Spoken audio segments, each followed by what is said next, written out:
บายดีเด้อพี่น้องกำลังใส่หมักแปะพี่น้องเชื่อนแบบหนึ่งกันกำลังปิดหัวปิดก้นหมักแปะเลยแล้วก็เอา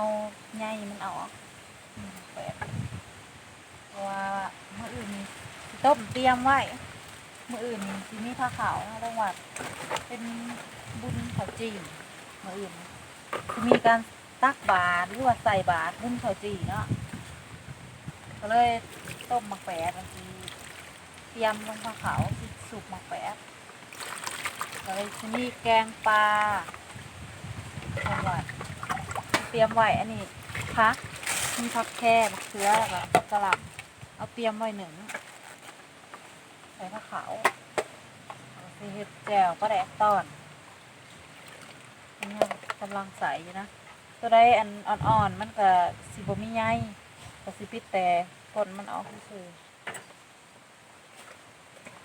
แบบมันอ่อนอันนี้ถ้าแบบแก่ก็จะเป็นแบบนี้ใส่เอามา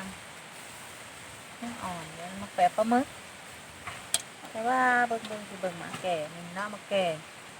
อันนี้แปะปลาซิวกลมๆอ่อนๆนี่มันแปะปลาซิวนี่มันจะมีแก่ๆมันจะมีใยแบบนี้เอาไปใส่เอาแบบนี้ฮักเบิ่งอีกแล้วเอาเบิ่งหรือยังอันนี้แปะปลาซิวแปะปลาบึกแปะแบบมีหลายสีเนาะมี2 ชนิดอันนี้ข่อยปลูกเองได้กินแล้วตอนนี้ข่อยปลูกวางเดือน6ข่อยปลูกใส่เพื่องคงวางขายมันกินผุ่นเพื่องมันงามๆก็เลยน้องงามละมันก็เลยกินหมาแล้วถ้าแมนบ่ปลูกนี่บ่ได้กินเลยปีน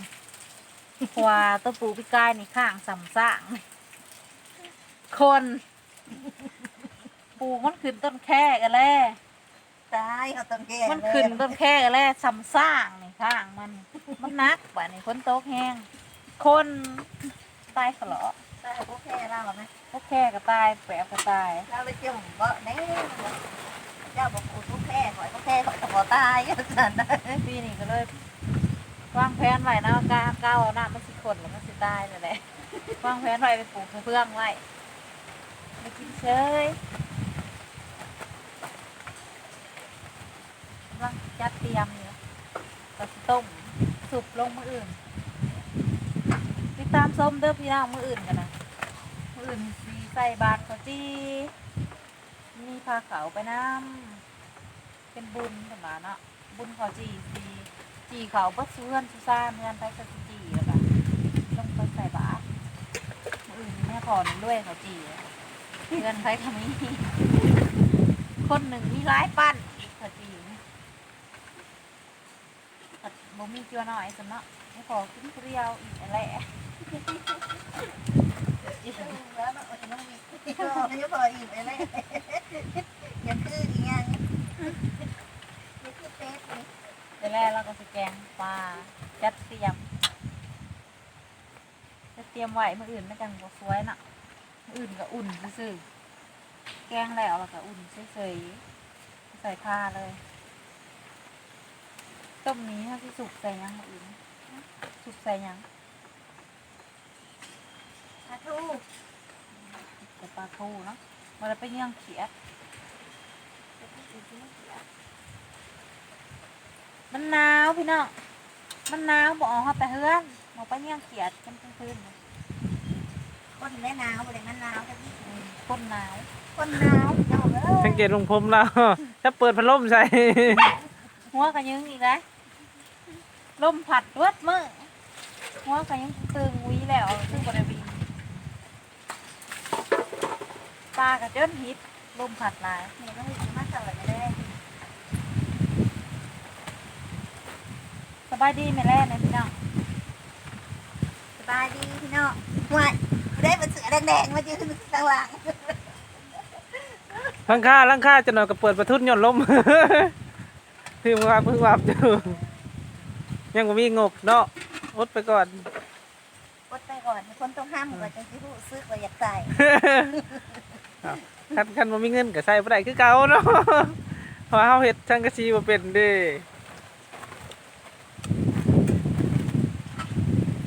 ลมพัดจนขาดนั่นลมแห้งเนาะทั้งกะซีก็ยังอันน่ะ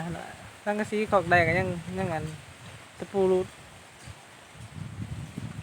ต้นนี้ผักไว้สำนีซะก่อนเนาะพี่น้องถ้าเบิ่งในแรกแกงปลา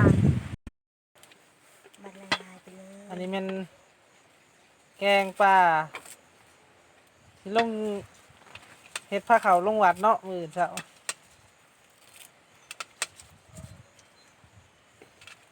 พี่น้องคือเว้นตอนปลา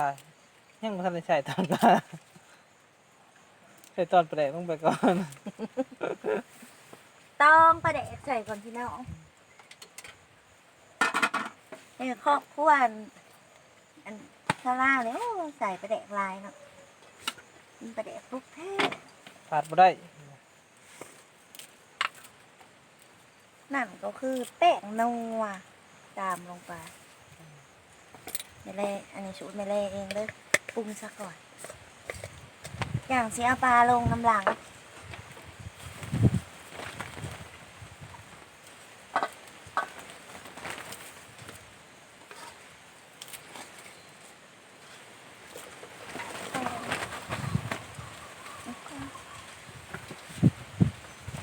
น้ำมันร้อนจากบ่ข้าวบ่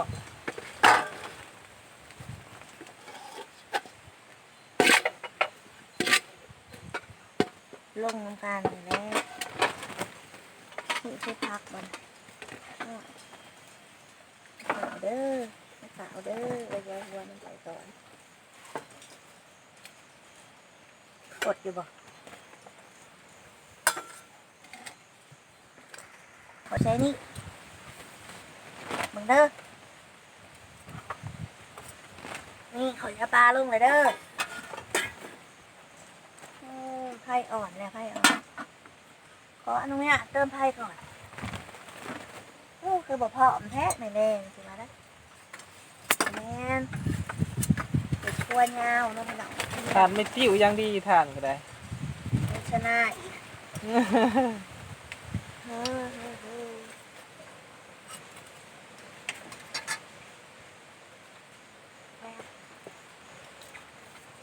ให้มันหดก่อนปิดไว้ก่อนกระโดย แค่นั้นปลาเฮาเบิ่งปลาเฮานี่พี่น้อง อันนี้แกงปลาอะไรเอากระต้มหมักแปบเนาะต้มหมักแปบ ปลาดุกเนาะ มีปลาลูกปลาคอเอ้ยบอแมนปลารสใหญ่ พอกันอยู่วัดหลังยาพอชัน พี่น้องยาพอชันแล้วพี่น้องเอ้ยพอกันอยู่วัด อย่าไป กิน ถือ ข้าว ซาพอน้องหวีเด้อพี่น้องพอน้องหวีว่าตลกไว้ กิ ซ้ำ น เลย กินข้าวซ้ำมะขี้อะไรเพิ่นต้องมีพื้นวัดเนาะ แนวมันแหละ พื้นว่าลงวัดเด็กน้อยเพิ่นว่าเนาะหากินหัวปลาแล้วยาพอ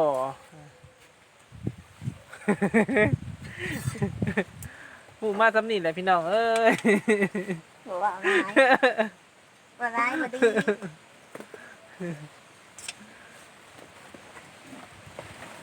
กินข้าวที่วัดเลยย่ามมันบุญอันนี้ก็โอ้พระเขาเต็มพี่น้องเกือบคูหลังคาเฮือนเหมือนเนาะเรียกว่าคูหลังคาเฮือนเห็ดพระเขาหลังจากที่ว่าพระเพิ่นสั้นแล้วก็มาสั้นต่อแบบขอก็ได้ขอ ออ ไม่ ก อ ก็ อก มากิน กินข้าวสามัคคีกินข้าวสามัคคีกับหาลูกต่อลูกแตนนี่ได้พี่น้อง แนวมันแซ่บเพิ่นว่าอยู่พาไดมีลูกต่อเพิ่นว่าเนาะ คันอันนั้นเนาะบุญภาษากับพาดับดิน อยู่บ้านเฮานี่มักลูกต่อเนาะแนวหากินยากเนาะพี่น้องลูกต่อนี่หากินยากก็สิหากินลูกต่อหั่นน่ะแล้วก็หาแนวแซ่บๆเนาะยามบุญห่อข้าวมาใส่ห่อข้าวหั่นน่ะปีหนึงมีเทื่อหนึงหั่นน่ะหาแนวมาใส่จนเหลือพระเขาพุ่นแหละมีหน่อไม้คันว่ายามหน่อไม้ต้มพุ่นเนาะมีหน่อไม้มะกล้วยอิหยังหลายแนว ใจเย็นนะดิโอ้ยไม่ได้ใจหอดเอาปลาลงเด้อพี่น้อง ส่งใกล้ๆก่อนว่าลงแล้ว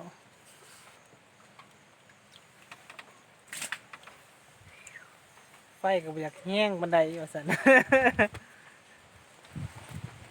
ซ้ำนั่นแหละ อ้าวได้ก็ว่า พอกันอยู่วัดหลังพระบนชั้นพี่น้อง เครื่องประดุกใส่พวกบัว อันไรก่อนให้มันห่อน นี่ก็ ใส่ แม่น พักบัว แม่นมักแปบ นี่คือหมอแปบ แกงมักแปบใส่หมอ ต้มเนาะคือสิแม่นพัฒเนียนเนาะ สีสุบมาแปบมืออื่น พี่น้องฮู้เนียนนี่บ่เนาะว่าบานเนียนกับภาษาบ้านเฮาก็แม่นชุบนั่นแหละพี่น้อง ปน ให้กว่าถ้าบ้านกำแพงก็สิว่าแจ่วเนี่ย โอ้บ่เอาแม่เอาแปบ ป่นปลาเพิ่นห้องว่าแจ่วบัดแจ่วพริกเพิ่นก็ยังห้องว่าแจ่วอีกพี่น้อง อุกอ่าง เฮ็ดให้ฟังยะเข้าใจยะกันห้องว่าป่นนี่คือนี่คือกันกับแจ่วที่แท้ป่นนี่เป็นห้องแจ่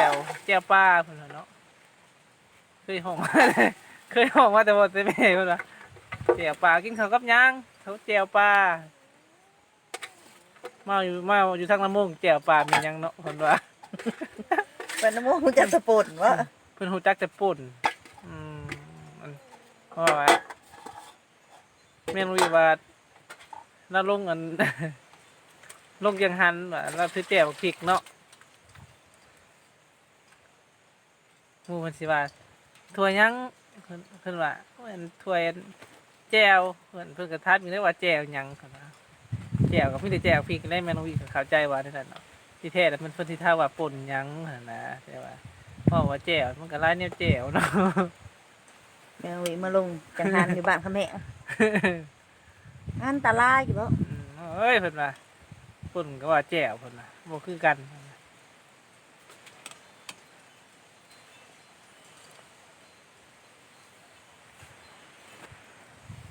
ตามไปด้วยยังเนาะ บ่แมนเด้อ ครอบครัว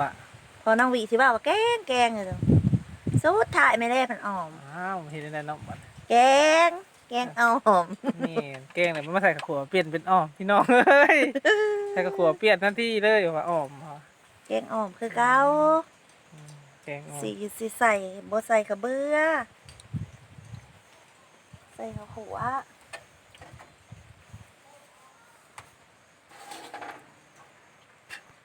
เด้อตามโดยพักนางตู่เด้อพี่น้อง ทางตู้สิใส่ คือ สิใส่ลำลังคนละเนาะ คือสุดท้าย แต่ก่อนแกงบ่เป็นกับสิใส่พร้อมกันเลยพ่อเพิ่นว่าใส่พร้อมกันมันก็กินมันก็เบิดเลยเนาะเพิ่นว่าใส่ตอนน้ำซุปแกงใส่ก็เลย สิบหอมอัดไว้ก่อนพี่น้องอ้าวจบด้วย